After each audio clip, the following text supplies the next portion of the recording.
आज अगर महापंचायत का यहाँ पर हमने निर्माण किया है, रखा है, तो पलवल डिस्ट्रिक्ट को ये तय करना चाहिए कि महापंचायत में अपने एक मुखिया को खंडित करें, एक मुखिया का चुनाव करना चाहिए, जो सर्वोपरि उसको सम्मान मिलना चाहिए, उसका नेतृत्व स्वीकार करना चाहिए। ये सबसे बड़ी बात है। हो चुका है, पहले हो चुका है, ठीक है। दूसरी बात, हमारे तमाम जो गांव हैं, एट्रोसिटीज के जितने भी केसेज हो रहे हैं, ये जातिगत व्यवस्था का होते हैं या मानसिक व्यवस्था के कारण ये शोषण होते हैं। हम जब अपने परिवारों या क्षेत्र गांवों में रहते हैं, तो गांवों में भी और परिवारों में भी तमाम तरीके के झगड़े आपस में होते हैं। यहां किसी जाति को अगर हम टारगेट करें कि कोई जाति हमारा शोषण कर रही है, तो मुझे नहीं लगता कि यह सही होगा, क्योंकि शोषण जिस जाति का आप नाम लेंगे, उस जाति में भी उन्हीं का शोषण कर रहे हैं लोग। ऐसी पूरे विश्व के अंदर ऐसी कोई कंट्री नहीं या ऐसा कोई देश धर्म नहीं या ऐसा कोई समाज नहीं जहां पर शोषण ना होता हो, जहां एट्रोसिटी के केस ना होते हो। लेकिन मेन प्रॉब्लम जो है वो हमारी मानसिक गुलामी की है। जब हम स्वयं ही मानसिक गुलामी को स्वीकार कर लेते हैं, तो सामने वाला तो शोषण करेगा ही हमारा आकर के। एक छोटी सी बात आप समझिए कि हर कोई व्यक्ति अपने घर को साफ रखना चाहता है, और सामने घर वाले के सामने अगर वो झाड़ू से कूड़ा उठा के वहां रख दे, तो क्या झगड़ा पैदा नहीं होगा? और झगड़ा होगा। वो भी सफाई रखना चाहता है, आप भी सफाई रखना चाहते हैं, तो उसको उठाते कुछ ज्यादा बेटर है। हमने ये देखने में आया कि तमाम गांवों में सरदारियां मोस्टली खत्म हो चुकी हैं। समाज के गांवों में सरदार नहीं रहे, मुखिया नहीं रहे। मैं अपने ही गांव की सिया की बात करूं तो हमारे माननीय रामजी लाल जी हैं, हमारे ताऊ हैं, परिवार के सदस्य हैं। एक एग्जाम्पल दे रहा हूं मैं। उनकी एक ही ललकार से शायद पूरा गांव डरता था, उनकी एक ललकार से।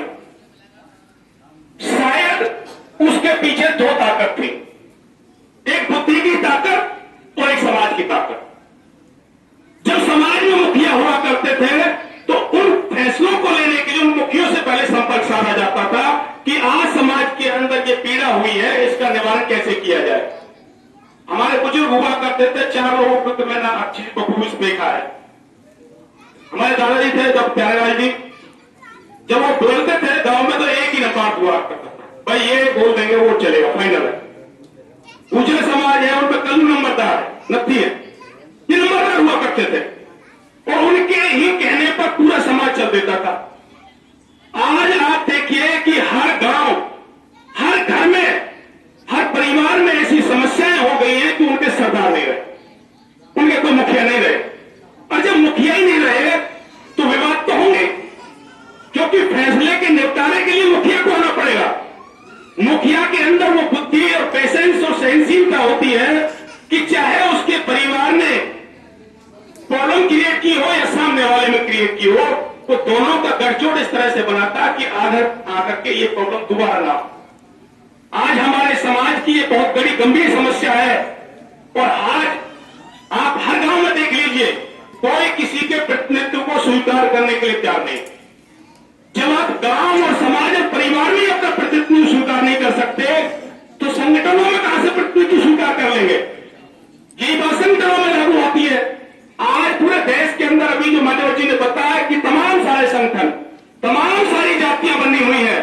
जब वो जातियां अलग हैं, संगठन अलग है, उनकी विचारधारा अलग है, उनके रास्ते अलग हैं, उनका मकसद अलग है, तो कैसे वो लोग एक हो सकते हैं? वो कभी एक नहीं हो सकते। चाहे कोई कितना भी आकर के यहां बोल दे रहा है कि हम सबका एक लक्ष्य है, मैं टारगेट के हिसाब से कह सकता हूं कि हर किसी की संस्था का एक बायलॉज बनता है, उस बायलॉज का उसका मिशन बनता है, और मिशन हमेशा टारगेट को तय करता है, और उसके लिए रास्ते बनाए जाते हैं। हर किसी का रास्ता अलग है, टारगेट भी अलग है। इस टारगेट को अगर आप समाज को निर्मित चाहते हैं, समाज का गठजोड़ चाहते हैं, तो समाज का टारगेट एक होना चाहिए। हमारे तमाम जो गांव है, तमाम जो लोग हैं, उनको अपने गांव में सबसे पहले अपने मुखिया को चुनाव करना चाहिए। अगर मेरे गांव में 4 मोहल्ले हैं, तो मुझे लगता है कि 4 मोहल्लों में 4 मुखिया होने चाहिए। उन मुखियों को हमें बढ़ाना चाहिए, उनसे हम लोग लागू कर रहे हैं, आप इसको करवाइएगा। उन मुखियों में इतनी पावर होनी चाहिए, इतनी ताकत माइंड की होनी चाहिए कि वो हर किसी को रिस्पेक्ट दें और एक निष्पक्ष रूप से उनका न्याय करें।